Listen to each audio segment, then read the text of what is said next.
সারা বিশ্বজুড়ে বিরাজ করছে চরম উত্তেজনা। তৃতীয় বিশ্বযুদ্ধ লেগে যায় অবস্থায় দিন পার করছে পৃথিবীবাসী। 2022 সালের ফেব্রুয়ারিতে শুরু হয় রাশিয়া ইউক্রেন যুদ্ধ। এই যুদ্ধে পরোক্ষভাবে জড়িয়ে পড়ে পশ্চিমা দেশগুলো।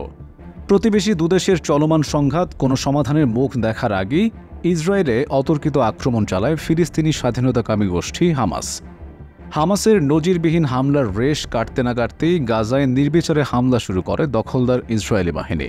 মধ্যপ্রাচ্যে চলমান অস্থিরতার মধ্যেই ইরান ইসরায়েলও এক প্রকার সংঘর্ষে লিপ্ত হয়ে পড়ে। তৃতীয় বিশ্বযুদ্ধ তবে কি লাগল বলে? সম্প্রতি সেই আশঙ্কা আরও বেগবান করেছে রাশিয়া।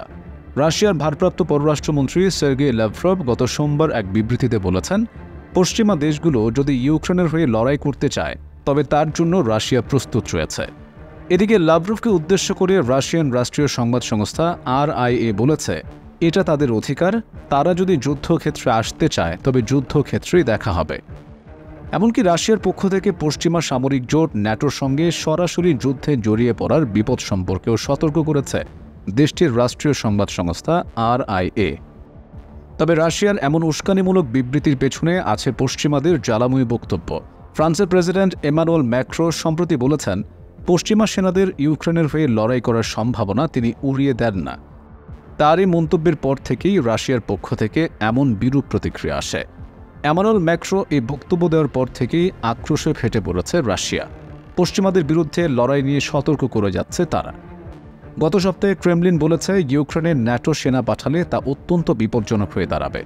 রুশ প্রেসিডেন্ট ভ্লাদিমির পুতিন বলেছেন, এমন পরিস্থিতি হলে তা তৃতীয় বিশ্বযুদ্ধে গড়াতে পারে। 2022 থেকে চলমান রাশিয়া ইউক্রেন যুদ্ধ এখন আর ততটা জোরালো না হলেও এখনও নিভু নিভু জ্বলছে রাশিয়া ইউক্রেন যুদ্ধের আগুন।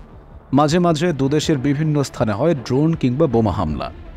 মূলত এই যুদ্ধটি কেবল রাশিয়ার সাথে ইউক্রেনের যুদ্ধ নয়, বরং ইউক্রেনের আদলে এ সংঘাত পশ্চিমা শক্তির সঙ্গে রাশিয়ার যুদ্ধ হিসেবেই দেখছে তারা। শক্তিশালী ক্ষেপণাস্ত্র ও অত্যাধুনিক ড্রোন, যুদ্ধবিমান দিয়ে ইউক্রেনকে সহযোগিতা করেছে পশ্চিমারা। মাঝে মাঝে পশ্চিমারা ইউক্রেনের পক্ষ নিয়ে বিবৃতি দিয়ে রাশিয়াকে উস্কে দেয়। এভাবেই মুখে মুখে দুই পক্ষ যুদ্ধ করে যাচ্ছে। কার্যত এই সংঘাতে ইউক্রেন পশ্চিমাদের একটি খেলার পুতুল মাত্র। ইউক্রেনের পেছনে থেকে কলকাঠি নাড়ছে ইউরোপ ও আমেরিকা।